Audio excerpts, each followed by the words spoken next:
Hello everyone, welcome back to my new blog. So आज चाहिँ म जाँदैछु काठमाडौँ।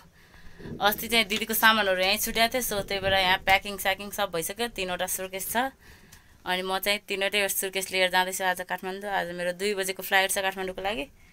सो म चाहिँ आज जान्छु।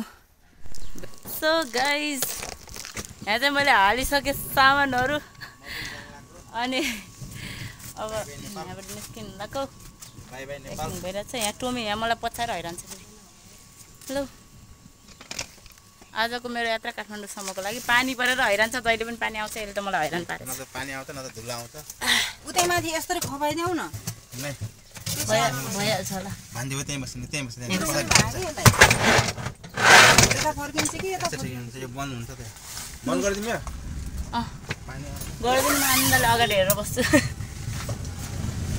ल गाइस, म चाहिँ लाग्यो अब घरबाट। ल ल, चिन्ता नगर्नु, म गइहाल्छु। एकजना त पानी परेर यहाँ मलाई यसरी ढाकेर मामाले सेफली पुऱ्याउनु लाग्नु भएको छ। यहाँ हिलो नलगाउनको लागि पुरा पानीबाट बस्नको लागि मलाई यहाँ 3वटा सुर्केस छ। यहाँ खसे गर्नु लाग्यो। म चाहिँ फाइनली पुग्न लाग्यो एयरपोर्ट नजिकै। अहिले त्यतातिर घाम लागिरहेको छ। पानी त परिरहेको रहेछ तर अहिले फाटेर घाम लागिरहेको छ। सो अब चाहिँ यहाँ पुगिसक्यौँ आज एयरपोर्टमा। हेलो जा, हामी चाहिँ पुगिसक्यौँ एयरपोर्ट। मामाले पानीमा ल्याएर राख्नुभयो अटो। पानी घाम सँगसँगै भयो। यो के बडी वेट भयो कि जस्तो लागिरहेको। सबमा छ के अलिक पर राखिदिनु न। सानोमा अलिक कम छ, हजुरको राख्यो भने ठिकै होला। ह्यान्ड क्यारी 2टा लग्न पाइयो।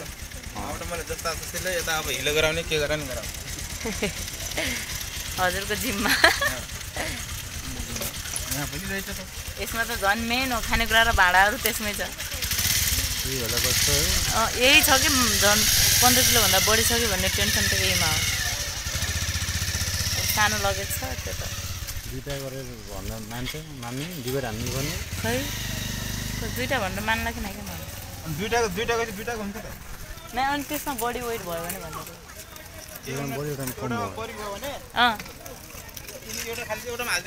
त्यही गरौँला नि। ल त्यति हो सामान। कति भयो मामा भाडा? हाम्रो लगेज बढी गरौँको भइरहेको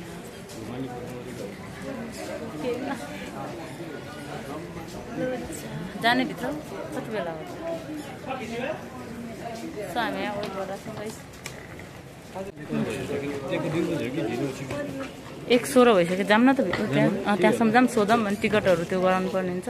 निस्क्यौँ। तर हामी जाँदैछौँ बुद्धको यहाँ सामान वेट गर्नको लागि। बडा मुस्किल छ। मजाले यहाँ भिडियो बनाएको 16 1 केजी बढी भयो के होला र भन्ने कि नत्र एउटा जुत्ता निकालेर हालिदिउँला नि त यता।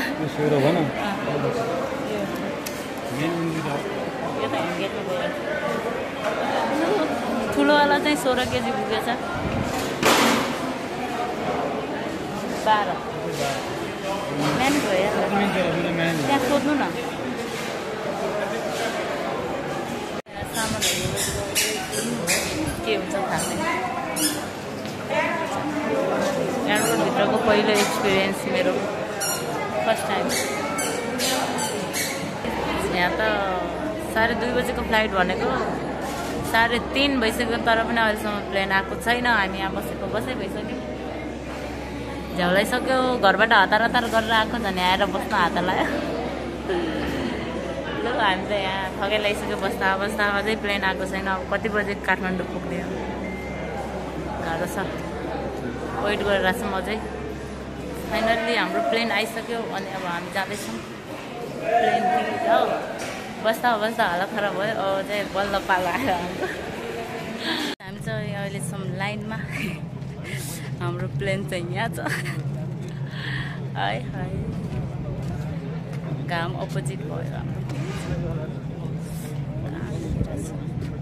हाम्रो ब्लग चाहिँ अन्तिमसम्म हेरेर इन्जोय गर्नु होला गाइस हेलो हाम्रो बुद्ध एयरपोर्ट यो चाहिँ हाम्रो नेपालगञ्ज एयरपोर्ट म चाहिँ जाँदैछु अब प्लेनभित्र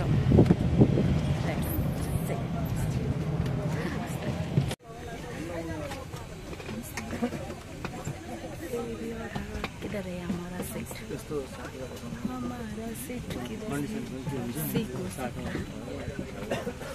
गाइस हामी चाहिँ बस्छौँ सिटमा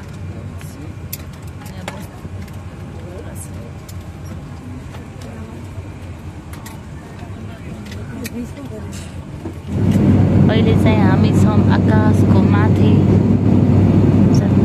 क्या दामी भ्यू छ आफूलाई चढाएको महसुस भइरहेको छ सो गाइस हामी पुगिसक्यौँ काठमाडौँ अब चाहिँ एकछिनमा चढ्छौँ यहाँबाट पुग्यो काठमाडौँ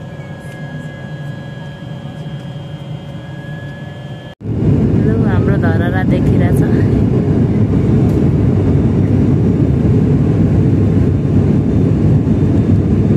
फाइनली हामी चाहिँ पुग्यौँ काठमाडौँ अब ल्यान्ड हुन बाँकी छ चाहिँ झर्दैछ म प्लेनबाट मेरा चाहिँ पछाडि छ ल हाम्रो यात्रा चाहिँ एकदम राम्रो भयो सो अहिले चाहिँ हामी छौँ गाडीमा अनि यहाँबाट चाहिँ अगाडि मेन ठाउँमा लग्दै हुनुहुन्छ ल हाम्रो यो चाहिँ काठमाडौँ आएको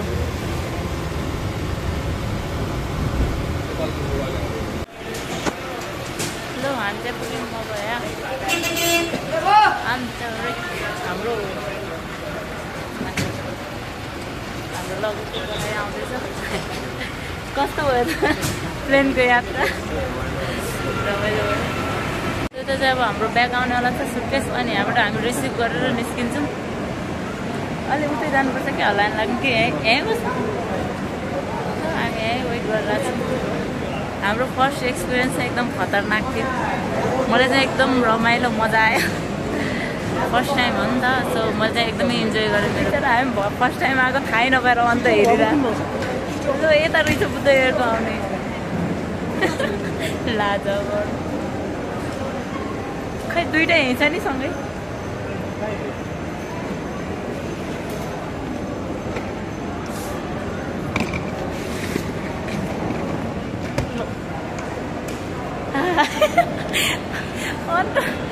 अन्त गएर हेरिरहेको छ हाम्रो 3वटा सर्भिस चाहिँ यहाँ आइसक्यो अब हामी यहाँबाट निस्किन्छौँ सिधै पठाउ चढेर कहाँ रे सुन्दारा